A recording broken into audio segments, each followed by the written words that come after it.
Okay, I'm going to do a brief video about why you want motor encoders on your robot. On this board, I've got two pieces of tape set 1 meter apart, and I'm going to try to make my robot travel 1 meter. The brain dead way to do this is to do a calculation like this. I've got 70 millimeter wheels on this thing. So I've got a 220 millimeter circumference on the wheels. So you can figure out if you want it to go 1,000 millimeters, a meter.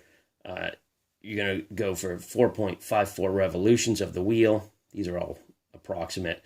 You need to know the specs of your motors, and these are supposed to be at 150 RPMs. I'm going to show you a problem with that later. So we need them to run for 4.54 revolutions divided by 150 revolutions per minute, or 0.03 minutes, or 1,800 milliseconds.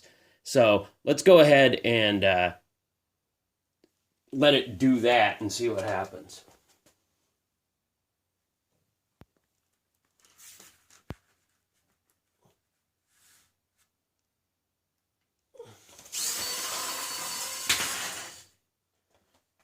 As you can see, that really overshot the mark. And the problem with that is that those motors are 150 revolutions when they're getting 4.5 volts. But you never really know what the exact voltage of that is.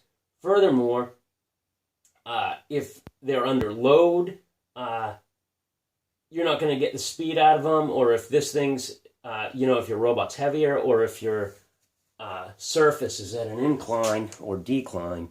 So we're going to see how the encoders help us do this. Okay, I'm back. So now I've got the encoder code uploaded on the board, and I'm going to show you the quick math for this, which makes things much easier. I've got a 120 to 1 shaft to wheel ratio that's in the specs of the motors you're going to buy. And I know that the encoders take 12 readings per shaft revolution. We know from the previous work that we need 4.54 wheel revolutions to travel 1 meter. And so this is going to translate to 4.54 times 120 equals 546 shaft revolutions. We know we get 12 counts per shaft revolution.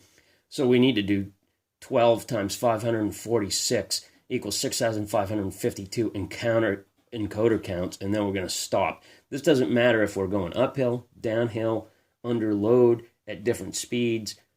We know it's exactly that many encoder counts to travel 1 meter, and we're going to see how that does.